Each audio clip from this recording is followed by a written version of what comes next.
Alrighty, folks, it is October, and that means we always have to expect the October surprise. Today, we're going to go through the 5 biggest October surprises in American presidential election history. This video is sponsored by our friends at ExpressVPN. All right, so first let's start off by defining what exactly an October surprise is. One campaign drops a bombshell on another campaign, and usually they use the media in order to do so, or the campaign does something unique that changes the state of play on the ground in a campaign last minute. So let's get into the actual October surprises. Perhaps the first attempted October surprise actually happened as early as 1880, believe it or not. James Garfield, I know you didn't remember James Garfield, but actually James Garfield was running for president. He's the Republican candidate, and he was more open with regard to Chinese immigration, which is a major hot button issue in the United States. Immigration has always been a major issue in the United States. A few days before the 1880 election, there was a forged letter that was put forth that was supposedly written by Garfield on stationery from the House of Representatives, in which apparently he supposedly told the business person that, quote, individuals and companies have the right to buy labor where they can get it cheapest. And this was supposed to be an indicator that he was going to open the floodgates and let as many Chinese immigrants in as humanly possible to undercut the wage base. Now, the letter, it turns out, was not true. It was forged, but Democrats who were running against Garfield printed like 500,000 copies of the letter and tried to distribute them. Eventually, private investigators tracked down the origination of the letter. Garfield declared the letter a forgery and actually even went so far as to publish his own handwriting to show that his handwriting did not look like the handwriting on the letter. Now, Garfield lost California, but he ended up winning the election, but really, really, really narrowly. So that was sort of the first October surprise. The next big October surprise was one that really didn't materialize. The Reagan campaign was deeply worried that the Carter campaign was going to put forward some sort of minor win as a major foreign policy win in the weeks leading up to the election. According to the Washington Post, quote, the biggest fear in Ronald Reagan's inner circle is that President Carter will get an unexpected boost in the campaign from a quote-unquote October surprise. Presumably, there were a lot of thoughts that perhaps Carter would achieve the release of the hostages being held by Iran. In reality, the hostages were not released by Iran until January 1981, minutes after Ronald Reagan was inaugurated. So that was an October surprise that didn't really materialize. Okay, October surprise number 3, Gore versus Bush 2000. Now, y'all remember this if you're old enough. This is a huge story. So just a few days before the election, which was held November 7th that year, a person named Thomas J. Connolly of Scarborough, Maine, who's a defense attorney and also a 1998 Democratic candidate for governor, confirmed to a reporter that George W. Bush had been arrested for drunk driving decades ago. Bush then did a press conference just a few moments after basically this news broke, and he offered the information that he'd been a teetotaler since 1986. Here was George W. Bush expressing that. You speaking? Yeah. Well, thank you all. Obviously, there's a report out tonight that 24 years ago, I was apprehended in Kennebunkport, Maine for a DUI. That's an accurate story. I'm not proud of that. I oftentimes said that years ago I made some mistakes. I occasionally drank too much, and I did on that night. I was pulled over. I admitted to the policeman that I had been drinking. I paid a fine, and I regret that it happened, but it did. I've learned my lesson. As I mentioned, to many of you know that I quit drinking alcohol in 1986, and it was the right decision for me to make then. I'll be glad to answer a few questions. That is actually how you should deal with a scandal, is just go out and talk to the press the way that George W. Bush did. By the way, can we just point out what an innocent country this was?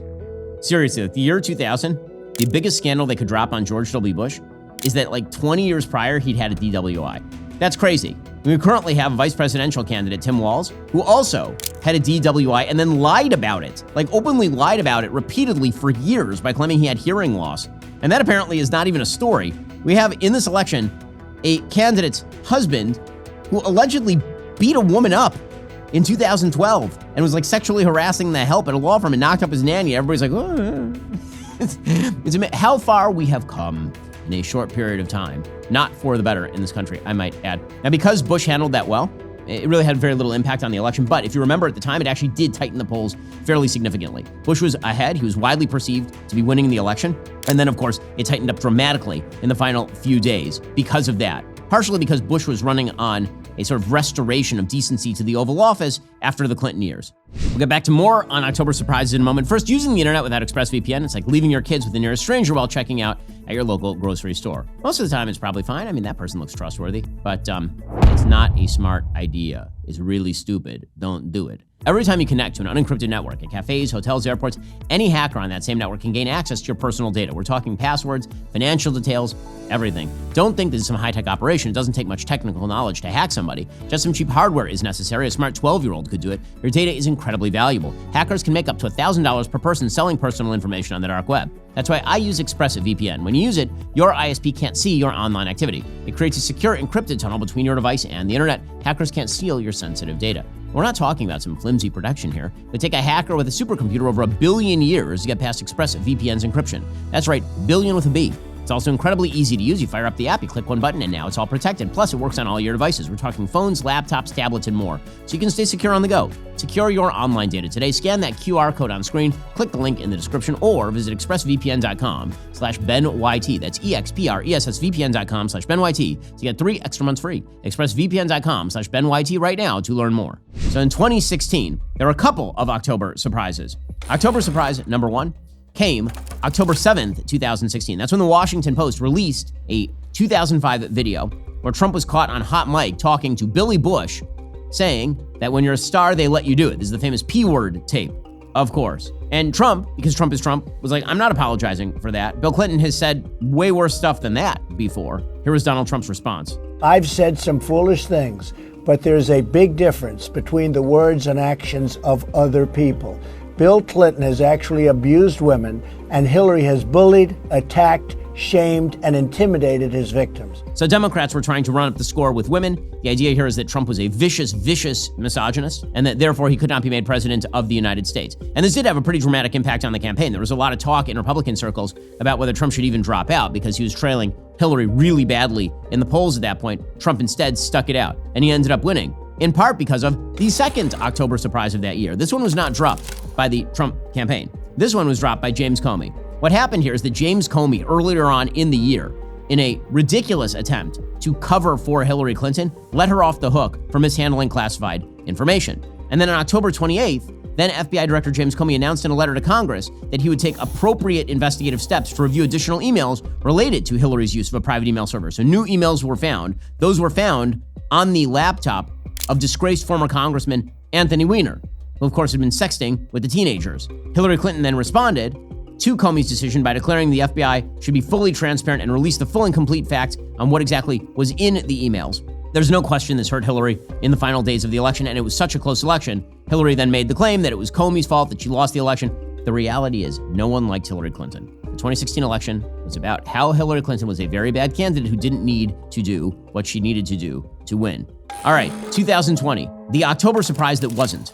On October 14th, the New York Post drops a smoking gun email showing how Hunter Biden introduced a Ukrainian business person to his VP dad. Right, this is the Hunter Biden laptop story. It turns out that Hunter Biden had taken his laptop, dropped it off at a computer repair store, and then left it there with a bunch of incriminating photographs in which he was with prostitutes and doing crack, and also a bunch of really unpleasant messages, including information about his father and his business relationships. According to that New York Post story, Hunter had introduced then VP Joe to a top executive at the Ukrainian energy firm Burisma less than a year before Joe pressured government officials in Ukraine into firing a prosecutor who was investigating the company.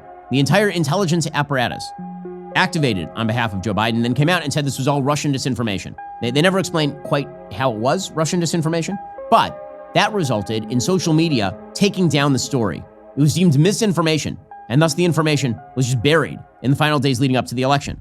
Finally, October surprises this year. What can we expect? Could be the hurricanes. Difficult to say that a natural event is an October surprise. It's not as though Donald Trump planned a hurricane so that Kamala Harris could mishandle it or something. However, hurricanes have had some pretty major impact on elections in seasons past. Hurricane Andrew in Florida, for example, really cost H.W. Bush pretty gravely. Right? George H.W. Bush cleaned Michael Dukakis in 1988. In 1992, of course, he ends up losing narrowly to Bill Clinton. Hurricane Andrew certainly didn't help. Then there was Hurricane Charlie in Florida. George W. Bush ended up touring Florida, which ended up, again, being a critical swing state in 2004. And he ended up increasing his share of the vote in Florida from about 537 votes in 2000, that was the famous hanging chads, to 381,000 votes in 2004. And you recall in 2012, when Barack Obama was running against Mitt Romney, that Hurricane Sandy and Barack Obama's supposedly stellar handling, complete with Chris Christie hugging the big guy as he arrived in New Jersey, ended up really helping Barack Obama in the final stretch of that election. So, hurricanes could theoretically be a problem for Kamala Harris, and so far, all she's doing is yelling about Ron DeSantis being mean to her while drinking beer on Stephen Colbert. We'll have to see what October surprises await us here. There will be extraneous events, obviously, things that happen in the world, because this has been the most surprising election in modern American history. I don't think all the twists are over.